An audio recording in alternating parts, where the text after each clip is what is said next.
प्यारे बच्चों, सस्नेह नमस्ते। हम सभी आने वाले बोर्ड परीक्षा की तैयारी में जुटे हुए हैं। आप भी जमकर पढ़ाई कर रहे होंगे। उन्हें थोड़ी सही दिशा दिखाने, कार्य प्रवणता की ओर बढ़ाने के उद्देश्य से मैं आपके सामने प्रस्तुत हुई हूँ। साल भर आप पाठ्य पुस्तक के आकलन में जुड़े हुए हैं। आपका भावार्थ, विश्लेषण, शब्द संपदा, व्याकरण, उपयोजन आदि सभी पर आपने अच्छे से गौर किया ही होगा। व्याकरण के प्रश्न रटे भी होंगे। उत्तरों के लिए बार बार पाठ पढ़े होंगे। भाषा पेपर को थोड़ा और नजरिए से देखना होगा। हमने अब तक पढ़े समझे भाषा लिपि को पेपर के उत्तर पत्र में सही और उचित शब्दों में रखना कौशल का काम होता है। आपका लेखन, आपका अनुभव इसमें प्रतिबिंबित होता है, जो आपको योग्य समर्पक शब्दों में लिखना है। अध्यापक, पालक, मार्गदर्शक सभी के अनुभव के दायरे समझकर अपनी अलग शैली में लेखन कार्य कर दिखाना होगा। हमारा अध्ययन समर्पक और उत्तर लेखन में ही अच्छे मार्क्स देने के लिए काम आएगा।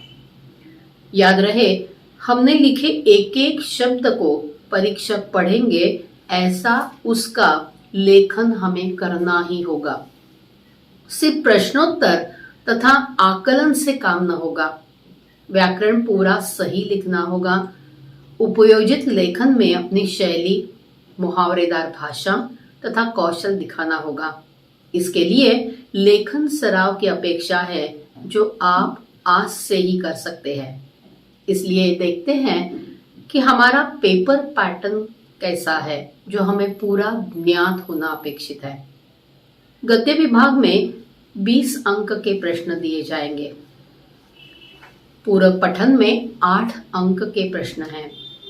पद्य विभाग में 12 मार्क के प्रश्न होंगे। व्याकरण विभाग में 14 मार्क्स है, जबकि भाषा कौशल या उपयोजित लेखन के लिए 26 मार्क्स है। कुल मिलाकर हमारा प्रश्न पत्र 80 मार्क का होगा। याद रहे, पिछले साल बोर्ड की कोई परीक्षा नहीं हुई थी। हमने भी कक्षा में, मतलब 9वीं कक्षा में पूरा लेखन कार्य कर परीक्षा नहीं दी है। इसीलिए बार बार चंद पाठ से पठन कार्य में सहूलियत दी गई है।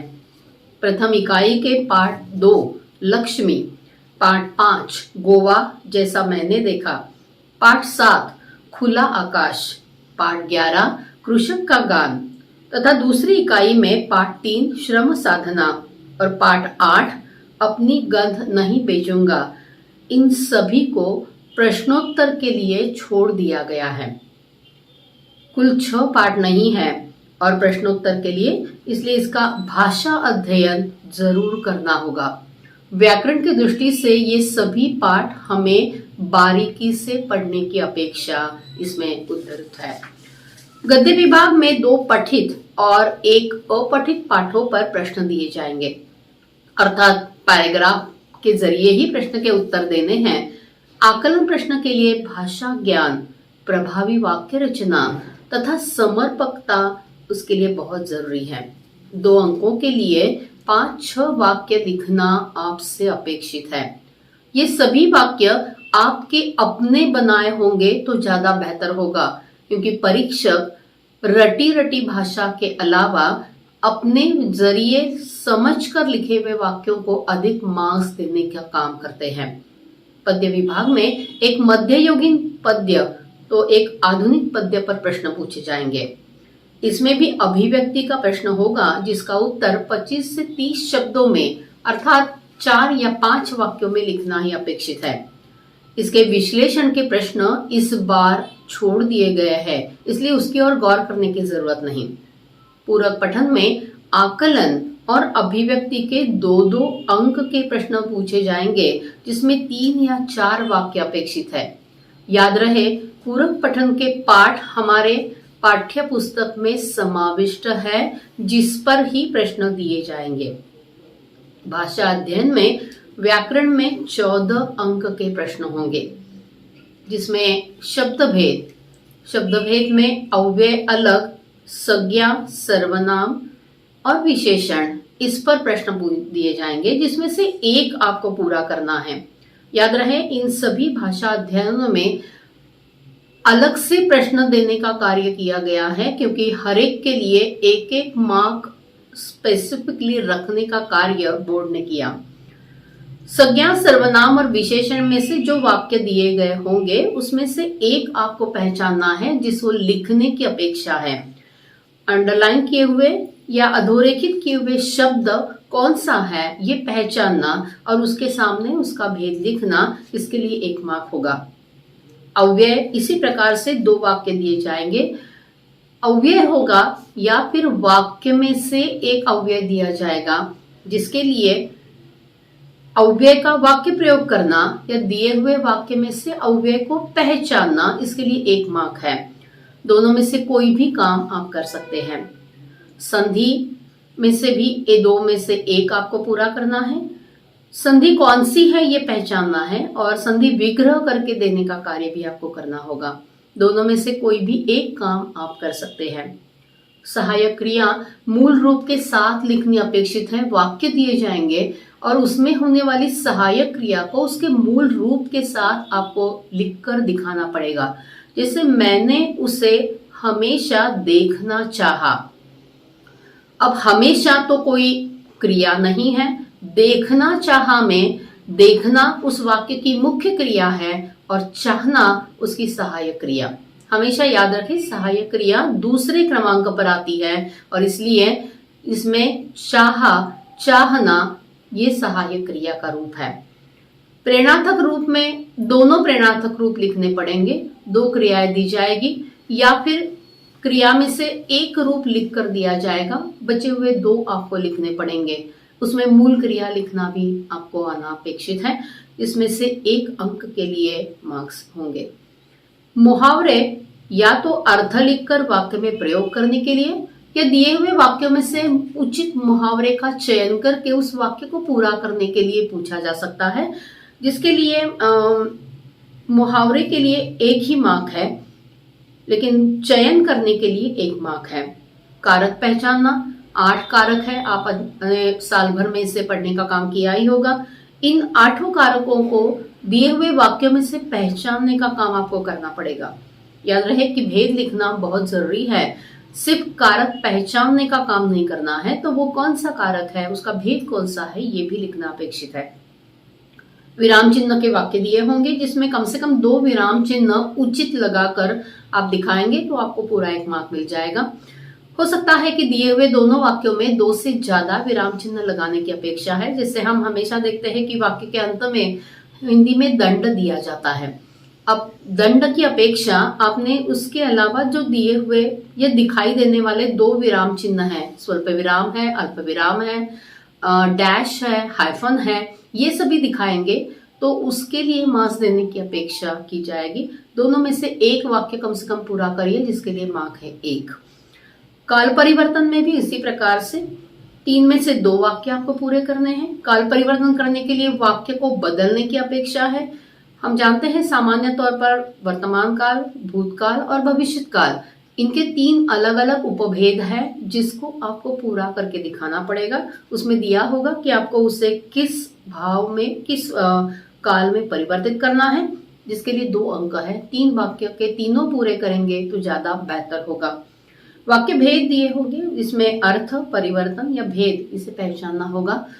वाक्य के भेद को पहचानने के लिए पाठ पढ़ना बहुत जरूरी है। बार बार अगर हम पाठ पढ़ेंगे तो आप देखेंगे कि पेपर में पाठ्य पुस्तक के ही वाक्य दिए जाते हैं, जिसे हमें सही तरीके से पहचान कर उसके भेद को जानना पड़ेगा। अंत में प्रश्न है इसका, वाक्य शुद्ध करके लिखो। अब अशुद्धता कहाँ है ये पहचानना और उसे सही रूप में लिखने का काम करना, इसके लिए 2 अंक है।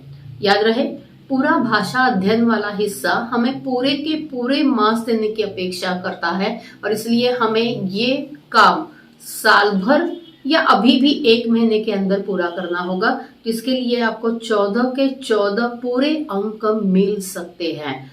और ये अगर पूरे अंक मिले तो 80 में से 70 मार्क्स तक बढ़ना हमारे लिए कोई नामुमकिन बात नहीं होगी। रही बात पूरक पठन की, पूरक पठन के वाक्य पाठ आपके पाठ में पाठ्य पुस्तक में समाविष्ट है, जिसमें आकलन और अभिव्यक्ति के दो दो अंक के प्रश्न पूछे जाएंगे, जिसमें अभिव्यक्ति के लिए आपका भाषा समझ कितनी है ये देखा जाएगा। याद रहे कि उस पाठ के माध्यम से दिए गए प्रश्न के आधार पर समर्पक उत्तर लिखना यह आपका कौशल होगा। इसके भाषा परिष्कृतता या भाषा की सही समझ हम में होनी चाहिए और यही अपेक्षा है कि पूरक पठन के माध्यम से आप ये कार्य पूरा कर सके। रही बात रचना विभाग की, याद रहे रचना विभाग में हमें बार बार अपनी भाषा की समझ को परख कर लिखने का कार्य करना होगा, चाहे वो निबंध हो, चाहे पत्र लेखन हो, कहानी लेखन हो या विज्ञापन लेखन हो। हमें हर तरीके की तैयारी के साथ पेपर को सामने रखना होगा, क्योंकि वृत्तांत लेखन या कहानी लेखन में वृत्तांत लेखन में ज्यादा लिखने की अपेक्षा नहीं होती, लेकिन कहानी पैराग्राफ के जरिए लिखनी है, वृत्तांत लेखन भी पैराग्राफ के जरिए लिखना पड़ेगा। विज्ञापन के लिए आकर्षकता ज्यादा अधिक मायने रखती है। विज्ञापन में दिए हुए विषय का ही विज्ञापन हमें लिखना होगा, जिसका उचित और समर्पक वाक्य रचना के माध्यम से लिखने का कार्य या उसे आउटलाइन बनाकर लिखने का कार्य हमें करना है। गद्याकलन में दिए हुए पैराग्राफ के प्रश्न हमें बनाने हैं, जिसमें शीर्षक वाला प्रश्न नहीं होगा तो ज्यादा बेहतर होगा। याद रहे कि शीर्षक इस गद्यांश का क्या हो सकता है, ये एक सामान्य प्रश्न हो गया। अगर आप गद्य आकलन के पैराग्राफ को पूरा तरीके से पढ़ेंगे, आप उसमें 5 नहीं 10 प्रश्न भी बना सकते हैं, क्योंकि एक वाक्य पर 2 प्रश्न बनाना बहुत आसान काम है। तो इसके लिए आप शीर्षक के अलावा 5 प्रश्न बनाएंगे, 4 प्रश्न बनाएंगे तो ज्यादा बेहतर होगा। मेरी आपके लिए राय है कि आप इसके दिए हुए या मार्क्स से अपेक्षा 2 प्रश्न या 4 प्रश्न ज्यादा बनाएं, क्योंकि क्या होता है प्रश्न बनाते समय हमारे शुद्ध लेखन की गलतियां हो सकती है और उसे टालने की अपेक्षा उसके पूरे अंक हमें मिले, यह अगर अपेक्षा हमें है तो हमें ज्यादा प्रश्न लिखने होंगे। और ये तभी संभव होगा जब आप उचित समय देकर रचना विभाग की ओर मुड़ेंगे। याद रहे कि 20 मार्क्स, पद्य के 12 मार्क्स और पूरक पठन के 8 मार्क्स, व्याकरण के 14 मार्क्स, इसके लिए आपको कम से कम 1 या 2 घंटे भी लग सकते हैं। लेकिन उपयोजित लेखन के लिए पूरा 1 घंटा मिलना आपसे अपेक्षित है, क्योंकि इसमें सोचना पड़ता है।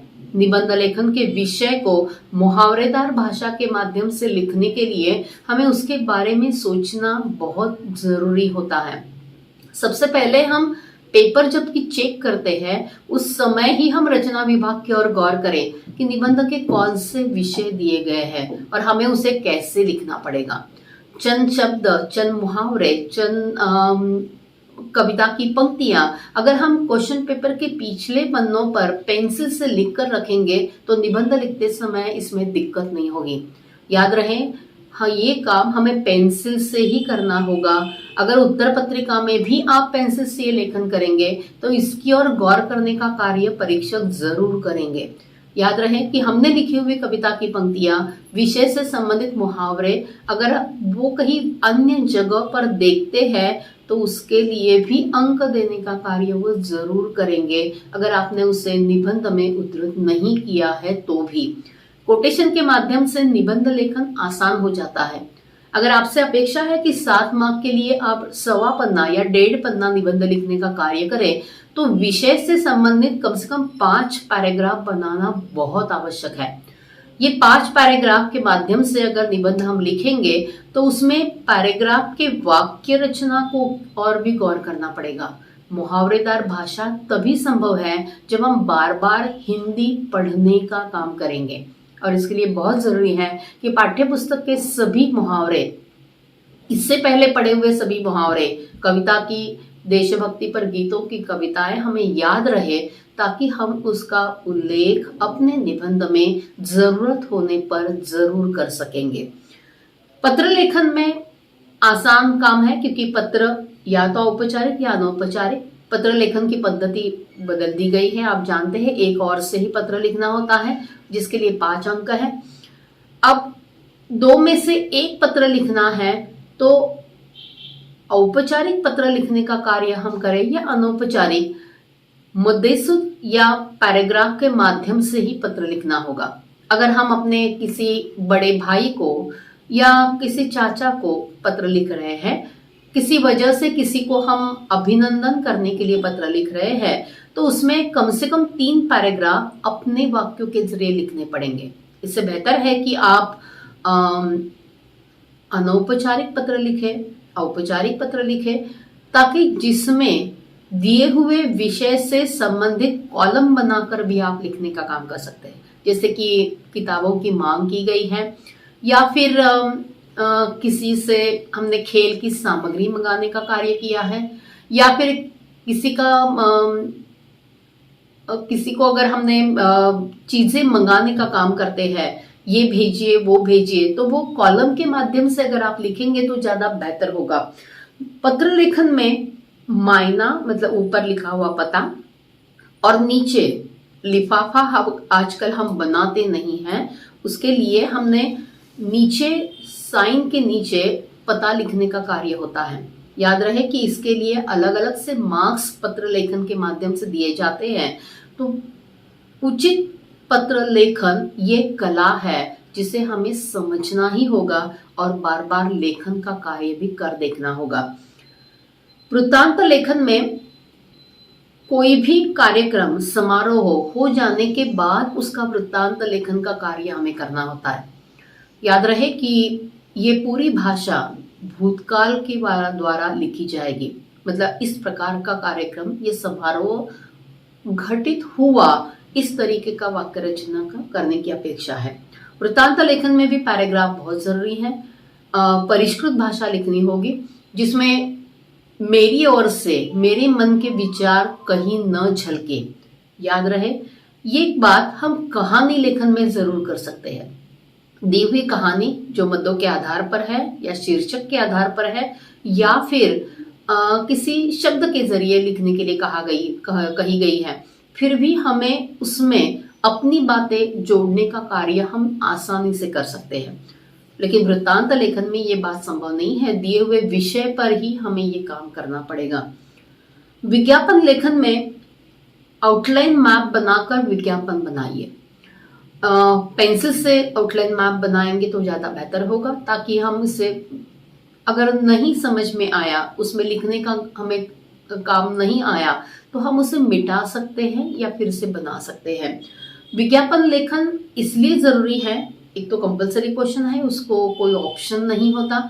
हाँ, वृत्तांत लेखन के लिए कहानी लेखन ऑप्शन के तौर पर पूछा जा सकता है, विकल्प के तौर पर पूछा जा सकता है, लेकिन विज्ञापन के लिए कोई नहीं है। और इसलिए विज्ञापन आकर्षक, समर्पक शब्दों का और जो चीज का विज्ञापन हम कर रहे हैं उसे बढ़ा चढ़ाकर देने का कार्य हमें करना पड़ेगा। याद रहे कम शब्दों में विज्ञापन लिखना बहुत जरूरी है, ताकि हम ये काम तरीके से कर सकेंगे। निबंध लेखन बहुत जरूरी और बहुत ही उपयोगी शब्दों के माध्यम से लिखना पड़ेगा। याद रहे अगर हम 1.5 पन्ना निबंध लिख रहे हैं किसी भी विषय पर, विषय कितना भी आसान या कितना भी कठिन क्यों न हो, उसे लिखने का तरीका हमें आना अपेक्षित है।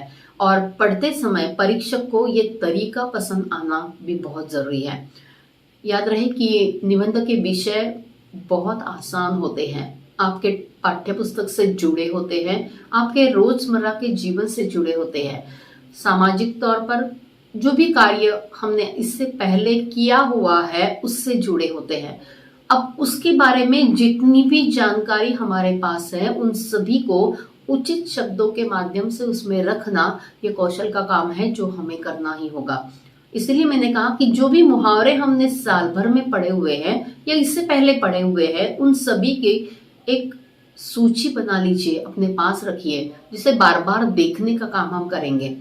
अगर आते जाते ये मुहावरे, ये कविता की पंक्तियां हमने देखी तो इनका सही और उचित उपयोग हम निबंध में कर सकते हैं। 2 पंक्तियां आसानी से लिखकर काम हो जाएगा। पैराग्राफ के पैराग्राफ हो जाएंगे और हम विषय को आगे ले जाने में अधिक उचित और समर्पक शब्दों का काम कर सकेंगे। ये कार्य करते समय हमें इसकी ओर भी गौर करना होगा कि विषय आसान है, इसलिए मैं क्या लिखूं ये सोचना नहीं पड़ना चाहिए, क्योंकि 1 घंटे में अगर 5 हमें रचना विभाग के हिस्से लिखने हैं तो निबंध लेखन के लिए ज्यादा से ज्यादा 20 या 25 मिनट आपके पास बचते हैं। वैसे इस साल आपके लिए 15 मिनट एक्स्ट्रा मतलब ज्यादा देने का कार्य बोर्ड कर रहा है, फिर भी वो 15 मिनट हमें पूरा पेपर चेक करने के लिए गंवाने चाहिए, न कि लेखन के लिए। लेखन हमारा 3 घंटे के अंदर ही पूरा होना अपेक्षित है, ताकि हम हमारी गलतियों को सुधारने का कार्य बचे हुए मिनटों में कर सकेंगे। याद रहे, जल्दबाजी में लिखते समय हमारी कई व्याकरण की गलतियां होती हैं। हम सोचते एक है और लिखते एक है। ऐसा ना हो कि इस गलती के कारण व्याकरण के प्रश्नों में हमारे मार्क्स जाए, ये बिल्कुल नहीं होना अपेक्षित है। क्योंकि व्याकरण के जितने पूरे मार्क्स आपको मिल सकते हैं, वही बात वस्तुनिष्ठ प्रश्न जो कि पाठ पर या पद्य पर पूछे जा रहे हैं, उसके भी मार्क्स हमें पूरे मिल सकते हैं। उसको ढंग से कॉलम बनाइए, पेंसिल के बदले में पेन से बनाए तो भी चलेंगे, लेकिन उसके लिए कॉलम के माध्यम से ही काम करें, क्योंकि उचित या अपेक्षित उत्तर वही है जो कॉलम के माध्यम से आपके जरिए लिखा हुआ है। इसीलिए बहुत जरूरी है कि निबंध लेखन को हम पहले से गौर करें, विषय तय करें और फिर उसके लेखन के लिए मन में चंद बातें, चंद मद्दे, चंद मुहावरे, चंद कविता की पंक्तियां याद रखें और उसे बार बार पेंसिल से लिखने का काम करेंगे तो ज्यादा बेहतर होगा। अगर उत्तर पत्रिका के अंत में भी आप इसे लिखने का काम करते हैं तो भी ज्यादा बेहतर होगा, ताकि हम इसका उचित उपयोग निबंध में कर सकते हैं। क्योंकि निबंध लेखन सबसे अंतिम हिस्सा है और उसके लिए कितना समय मिलेगा ये हम पहले से बता नहीं सकते। हमें कितने प्रश्न के उत्तर लिखने के लिए समय लगेगा, कितना प्रश्न के उत्तर के लिए आकलन के उत्तर के लिए हमें समय लगेगा, ये देखना पड़ेगा। और उसके बाद निबंध लेखन के लिए कितना समय बचता है, इसकी ओर भी गौर करना होगा। और इसीलिए मैं बार बार आपसे विनती कर रही हूँ कि भाषा की दृष्टि से लेखन कार्य बहुत अपेक्षित है और इसलिए इसका सराव आप निरंतर करें तो ज्यादा बेहतर होगा।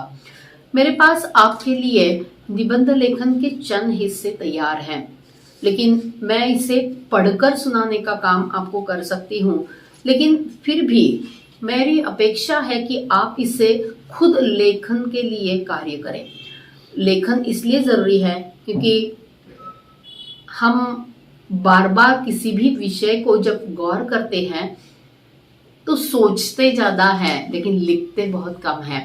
लेखन का सराव न होने के कारण है या फिर किसी और वजह से है, हम लिखने का कार्य टालने की दिशा की ओर ज्यादा रहते हैं। और इसलिए मेरी अपेक्षा है कि आप इस तरीके के निबंध लेखन का कार्य कर देखें। ये एक निबंध है, रेल स्टेशन पर आधा घंटा। अपेक्षा है आपसे कि आप 1 या सवा पन्ना लिखे 7 अंक के लिए।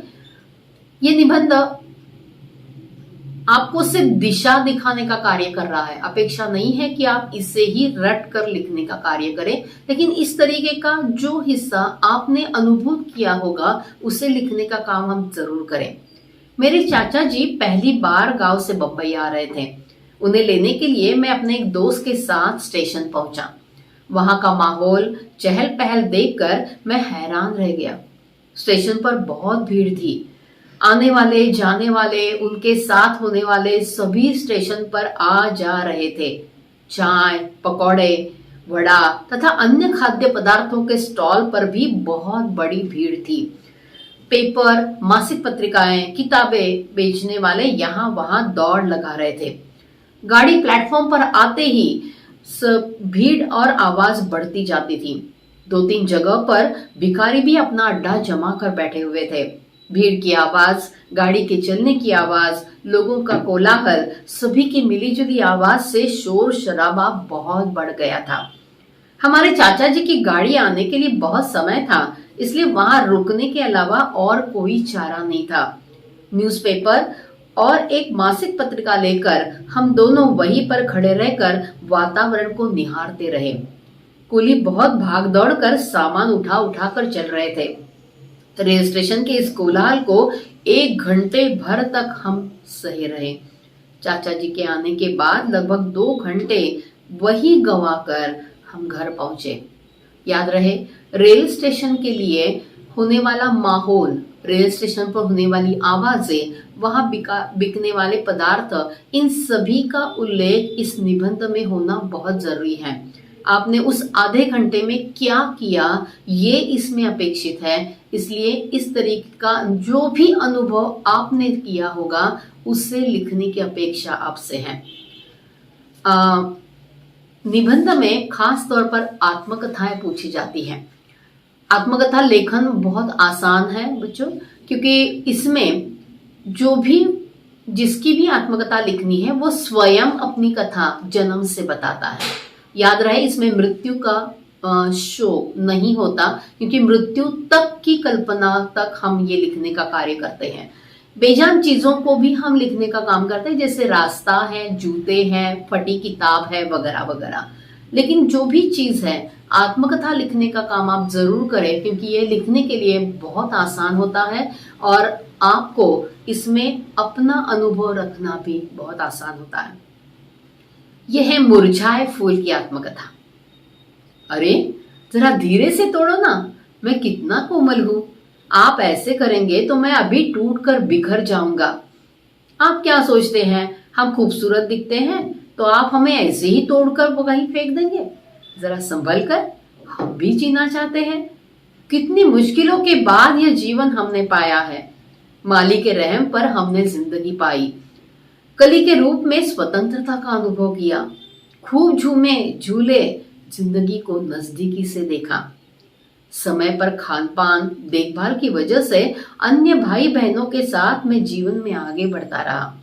खुशबूदार हवा के कारण सभी लोग उस जगह पर बार बार आते। उनकी चहल पहल से हमें जिंदगी का असली रूप दिखाई दिया। जैसे ही खिला, लोगों की नजरें हम पर पड़ी। मुझे भाई बहनों को तोड़कर ले जाने अनेक लोग प्रयास करने लगे। माली की सतर्कता से हम बचे रहे। एक दिन माली ने ही चुने चुने खिले हुए फूलों को तोड़ा। मुझे लगा अब नई जगह, नया रूप दिखाई देगा। भगवान के सिर पर चढ़ने का सौभाग्य प्राप्त होगा। किसी के जूड़े में उनका सौंदर्य गहरा करने रहने का सौभाग्य मिलेगा। हाय, सब सपने सपने ही रह गए। हमें तोड़कर माली ने दुकानदार को सौंप दिया। उसे बचने के लिए हम सभी को उसने बेचने के लिए हम सभी को सजा सजा कर रखा। आप जैसे सभी लोग देख देख कर हाथ लगा लगा कर आते जाते रहे। मुझे इस प्रकार हाथ लगाओगे तो मैं चंद मिनटों में ही मुरझा जाऊंगा। मेरी जिंदगी से मैं हाथ धो बैठूंगा। कम से कम सही और अच्छी जिंदगी जीने का अधिकार तो मुझे भी है ना। फिर यह खिलवाड़ क्यों, हमें भी जीने दो। याद रहे, इस तरीके के आत्मकथा लेखन से एक और बात स्पष्ट हो जाती है कि आपने अब तक हिंदी भाषा को सही तरीके से समझा है। आत्मकथा लेखन का ये हिस्सा ये सूचित करता है कि आपने आसपास के सभी विषयों को गौर से देखा हुआ है और समझा हुआ है, और इसीलिए कोई भी उपयोजित लेखन के माध्यम से आपकी परिष्कृत भाषा का अनुभव परीक्षक को होना अपेक्षित है, जो आप निरंतर करते रहिए। बच्चों, याद रहे कि इस प्रकार के स्वावलंबन से, लेखन के स्वावलंबन से आप ये जता सकते हैं कि आप अच्छे अंक पाने के काबिल हैं, और इसलिए आपको ये कार्य जरूर करना होगा। इसके अलावा और एक हिस्सा है कि हिंदी में संधि, काल या फिर शब्दों के भेद, इस प्रकार के बहुत सारे हिस्से हैं जिसकी ओर आपको गौर करना चाहिए। पत्र लेखन किस तरीके का होना अपेक्षित है ये भी दिया हुआ है। इसे आप अगर देखेंगे तो आपको समझ में आएगा कि अंक किस तरीके से मिलते हैं और हमें किस तरीके की सराव कार्य की अपेक्षा है। व्याकरण के बहुत सारे हिस्से हैं जिसमें उपसर्ग और प्रत्यय भी है, जिसमें सहायक क्रियाएं हैं, जिसमें प्रेरणार्थक रूप है, जो आपको लिखने पड़ेंगे। अविकारी शब्द हैं, अव्यय जिसे हम कहते हैं, इन सभी को अगर हम वाक्य में परिवर्तित करके देखेंगे तो ज्यादा बेहतर होगा। पाठ्य पुस्तक पढ़ते समय इन व्याकरण के सभी हिस्सों को गौर करें। 2 वाक्य पढ़े या एक पैराग्राफ पढ़ने के बाद उसमें आए हुए अव्यय छांट कर लिखिए, उसका अलग से वाक्य बनाकर देखिए, या फिर उसमें आई हुई सहायक क्रिया की ओर गौर करिए, उसका अलग से वाक्य बनाकर देखिए, ताकि पेपर के हाथ में आते ही इन सभी प्रश्नों को आप तरीके से लिखने का काम कर सकते हैं। याद रहे, व्याकरण का हिस्सा अलग अलग वाक्यों के जरिए, अलग अलग शब्दों के जरिए, मुहावरेदार भाषा के जरिए लिखना अपेक्षित है, ताकि आपने भाषा को बहुत बारीकी से समझा है, ये समझ में आता है। व्याकरण का हिस्सा सूचित करता है कि विद्यार्थी कितना गहरा पानी में है और उसे हिंदी भाषा की कितनी समझ है, और इसलिए बहुत जरूरी है कि आप ये काम निरंतर करते रहें। अगर आपकी अपेक्षा है कि ये सभी लिखने का काम हम कैसे करें, उपसर्ग और प्रत्यय कैसे समझें, ये वाक्य के प्रकारों को कैसे जानें, ये बहुत आसान काम है, क्योंकि वाक्य के प्रकारों में 5 अलग अलग हिस्से हैं। रचना के अनुसार वाक्य के 3 उप प्रकार हैं, जैसे साधारण वाक्य, मिश्र वाक्य और संयुक्त वाक्य। अर्थ के अनुसार उसके 6 भेद हैं: विधानार्थक वाक्य, निषेधार्थक वाक्य, आज्ञार्थक वाक्य, प्रश्नार्थक वाक्य, विस्मयादिबोधक वाक्य और संदेहार्थक वाक्य। याद रहे, इनमें से कोई भी वाक्य दिया जा सकता है जिससे आपको सिर्फ पहचानने का काम करना है। आज्ञार्थक वाक्य पहचानना बहुत आसान है, क्योंकि किसी के जरिए उसमें आज्ञा की जाती है, जैसे तुम अभी इससे पूरा करो। करो ये क्रिया सूचित करती है कि वाक्य को पूरा करने की ऑर्डर दी गई है, मतलब आज्ञा दी गई है। प्रश्नार्थक वाक्य में प्रश्न दिखाई देता है, प्रश्न चिन्ह दिखाई देता है वाक्य के अंत में, जैसे अंदर कौन है, पूछते समय ही कौन का अर्थ हमें समझ में आता है कि ये प्रश्न पूछा गया है। तुम वहां क्या कर रहे हो, ये प्रश्न चिन्ह के माध्यम से ही समझा जा सकता है। इस तरीके के अन्य वाक्य भी आप तैयार रखें, ताकि प्रश्नार्थक वाक्य समझने में आसानी होगी। संदेह में संभवतः जो हिस्सा है वो समझ में आना अपेक्षित है, जैसे यह खाना शुद्ध है या नहीं, मेरे हाथ साफ है या नहीं। इस तरीके के वाक्य जबकि होंगे, जबकि एक्सक्लेमेटरी मार्क या विस्मय चिन्ह के जरिए दिखाई देते हैं, वो संदेहार्थक वाक्य है, ताकि उसमें कोई आशंका, कोई संदेह, कोई संभावना उद्धृत की गई है। निषेधार्थक वाक्य में नहीं होना अपेक्षित होता है। अब जैसे वहां मत जाओ, ये मत सूचित करता है कि वाक्य में किसी चीज की मनाही की गई है, निषेध किया हुआ है, नहीं करने के लिए बताया गया है। जैसे सिगरेट पीना मना है, अब इसमें पीने की बात को टालने की जरूरत है, ये भी भावना है। साथ ही साथ ये मत करो, ये ऑर्डर भी है। तो निषेधार्थक वाक्य में नहीं वाली बातें इसमें दिखाई देती हैं, जबकि विधानार्थक में सिंपल विधान होता है, जैसे सरल वाक्य है उसमें कि आज मैंने खाना खाया। इसमें कोई वाक्य में कोई एक क्रिया, एक कर्ता और एक ही कर्म मौजूद है, वो विधानार्थक वाक्य है। जैसे अमर्त्य ने पुस्तक पढ़ी, इसमें पढ़ने की बात है, किसी एक व्यक्ति के जरिए पूरी हुई है और वो पूरी हो चुकी है, यह पढ़ी क्रिया से समझ में आता है। वाक्य के अन्य प्रकारों में रचना के अनुसार जो वाक्य रचना करनी है, इसमें साधारण वाक्य वही है विधानार्थक वाक्य। मिश्र वाक्य में 2 वाक्यों को जोड़ने का काम दिखाई देता है। उसमें पहला वाक्य छोटा और दूसरे पर अवलंबित होता है। जैसे उसने कहा कि मैं आज दिल्ली जाऊंगा, मतलब कहने वाला कर्ता अलग है और जो वो कह रहा है वो वाक्य अलग है, और वो की से जोड़ने का कार्य किया हुआ है। ये वाक्य सूचित करता है कि 2 वाक्यों को जोड़ने का कार्य समुच्चय बोधक अव्यय से किया गया है, जो की है इसमें दिखाई दे रहा। इससे सूचित होता है कि ये वाक्य मिश्र वाक्य है, 2 वाक्यों को जोड़ने के लिए इसमें आया। संयुक्त वाक्य में एक वाक्य प्रधान होता है और एक शेष उसका उप अंग होता है। अब उस पर अवलंबित होने के कारण उसे संयुक्त वाक्य कहा जाता है, मतलब दोनों ही वाक्य उतने ही जरूरी है, और इसीलिए शायद इसमें समुच्चय बोधक अव्यय आए या न आए तो भी उसे संयुक्त वाक्य कहना चाहिए।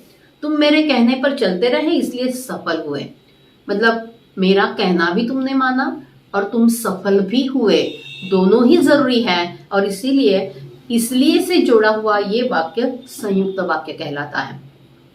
वाक्य के अन्य प्रकारों में व्याकरण के अन्य प्रकारों में शब्दों के भेद बहुत आवश्यक है। याद रहिएगा कि संज्ञा, सर्वनाम और विशेषण, इन पर एक प्रश्न खास तौर पर पूछा जाएगा और अव्यय पर अलग से प्रश्न दिया जाएगा। अब संज्ञा, सर्वनाम और विशेषण अलग अलग है, इसलिए इनमें अलग अलग भेदों को भी हमें जानना जरूरी है। जैसे संज्ञा के 5 उपभेद है, सर्वनाम के भी 5 उपभेद है और विशेषण के 4 उपभेद है। इन सभी को अगर हम जानेंगे, जैसे गंगा वगैरह शब्द है, व्यक्तिवाचक संज्ञा है, या सेना, मेला, परिवार, कुटुंब, ये समूहवाचक संज्ञाएं हैं। इन्हें हमें गौर करना होगा क्योंकि ये शब्द अगर वाक्य में रखने के लिए हमें कहा गया तो वाक्य लिखना अपेक्षित है और इस भेद को जानना भी हमारे लिए अपेक्षित है। सर्वनाम के भी अलग अलग भेद हैं, जैसे हम जानते हैं मैं, वह, यह, आप, ये सभी सर्वनाम हम बार बार इस्तेमाल करते हैं। इसमें अनिश्चित सर्वनाम जो है, अनिश्चयवाचक, यह है कोई, कुछ, कभी, किसी। अगर ये हम इस्तेमाल करते हैं तो हमें सर्वनाम के उस प्रकार को जानना भी अपेक्षित है, सिर्फ वाक्य लिखना अपेक्षित नहीं है। संबंधवाचक और प्रश्नवाचक सर्वनाम में कौन क्या आता ही है, उसके अलावा हम प्रश्न लगाते हैं, उसके सामने प्रश्न चिन्ह लगाते हैं, तो ये आसान है समझना कि इसमें कौन से सर्वनाम है। लेकिन निजवाचक सर्वनाम हमें गौर करना पड़ेगा क्योंकि इसमें अपने लिए अलग से सर्वनाम का प्रयोग किया जाता है। जैसे मैं स्वयं वहां मौजूद था, इसमें कर्ता के लिए मैं भी आया और उसी के लिए स्वयं भी आया। अब ये स्वयं जो है यह निजवाचक सर्वनाम है, मैं है पुरुषवाचक सर्वनाम क्योंकि वो कर्ता को सूचित करता है। अब असल में स्वयं भी कर्ता को ही सूचित करता है, लेकिन फिर भी वह यहाँ निजवाचक सर्वनाम है क्योंकि वो कर्ता के लिए इस्तेमाल किया हुआ दूसरा सर्वनाम है। विशेषण के अलग अलग भेद आप जानते हैं, गुणवाचक, संख्यावाचक, परिमाणवाचक विशेषण और सार्वनामिक विशेषण। सार्वनामिक विशेषण अधिक गौर करना होगा क्योंकि सर्वनाम शब्द जब विशेषण के रूप में आता है तो उसे सार्वनामिक विशेषण कहते हैं। याद रहे बच्चों कि सार्वनामिक विशेषण पहचानना ये सबसे बड़ी कला या कौशल का काम होता है। जैसे यह फूल मैंने देखा है, अब इस पर्स को हाथ मत लगाओ। अब इस जो है या यह जो है ये किसी चीज के लिए, किसी व्यक्ति के लिए आया हुआ सर्वनाम है, ये उसका विशेषण है क्योंकि वो चीज, वो वस्तु, वो जो हिस्सा है वो सामने मौजूद है और उसे हम दिखाने का काम कर रहे हैं। अगर संख्यावाचक विशेषण है तो आप जानते हैं उसमें संख्या ही मौजूद होगी, 2, 3, 4, 10, 12, क्लास में 15 विद्यार्थी अनुपस्थित रहे। अब ये 15 जो है ये संख्या सूचित करने का कार्य करता है, इसलिए ये निश्चित संख्यावाचक विशेषण होगा। या अनिश्चित के लिए कोई, कुछ, सभी, इस प्रकार के शब्द विशेषण के तौर पर आना अपेक्षित है जिन्हें हमें पहचानना आना चाहिए। गुणवाचक विशेषण बहुत आसान है जो आप बार बार इस्तेमाल करते हैं, जैसे मैं बहुत अच्छी पढ़ाई करता हूं। अब इसमें अच्छी और पढ़ाई, ये पढ़ाई का गुण दर्शाने का कार्य कर रहा है, इसलिए अच्छी इसमें गुणवाचक विशेषण है। सभी शब्द आसान होते हैं, हमारे पाठ्य पुस्तक के जरिए हमने बार बार उसे पहचानने का काम किया होगा, तो शायद संभव है कि हमें इस प्रकार के विशेषण लिखने अपेक्षित हैं। हाँ, अविकारी शब्द की ओर हमें ज्यादा गौर करना पड़ेगा क्योंकि उसके 4 भेद हैं, जिसमें क्रिया विशेषण, संबंध सूचक, समुच्चय बोधक और विस्मयादि बोधक अव्यय। इन चारों को हमें बारीकी से समझना होगा। ऐसे सभी शब्द हमें पाठ्य पुस्तक के माध्यम से बार बार अलग छांट कर लिखने होंगे और उसका वाक्य में प्रयोग करके देखना होगा। बच्चों याद रहे कि हम सभी चाहते हैं कि आप इस परीक्षा में अधिक से अधिक गुण पाकर अच्छे अंक से पास हो जाए और इसीलिए ये कार्य करने का काम हम कर रहे हैं। आप सभी के लिए अभी से बहुत बहुत अभिनंदन इस बात के लिए कि आप पेपर के लिए जाना चाहते हैं, पेपर देने के लिए तैयारी कर रहे हैं और इस प्रकार का आत्मविश्वास रखते हैं कि मैं जो लिखूंगा वो सही होगा और मुझे अच्छे अंक मिलेंगे ही मिलेंगे। एक और बात है, जो चीज हमें नहीं आती उसकी बार बार प्रैक्टिस या सराव करना अपेक्षित है। बच्चों याद रहे कि हमारे इस मार्क्स पर, हमारे पेपर लिखने के कौशल पर बहुत सारी चीजें अवलंबित हैं। हमारे गुण, हमारे समाज में रहने का तरीका या हमारे पालकों का उसमें होने वाला बहुत महत्वपूर्ण हिस्सा, हमारे अध्यापकों का कार्य जो लगातार आपके लिए मेहनत कर रहे हैं, ये सभी इसमें उद्धृत होने वाला है। इसलिए आप सभी को अभी से इस परीक्षा के लिए चेतावनी नहीं दे रही हूँ, लेकिन फिर भी कार्य के लिए प्रवण करने का कार्य कर रही हूँ। कार्य प्रवणता अपनाइए, बार बार सराव करिए और आगे बढ़ने का काम साहस के साथ करिए। धन्यवाद।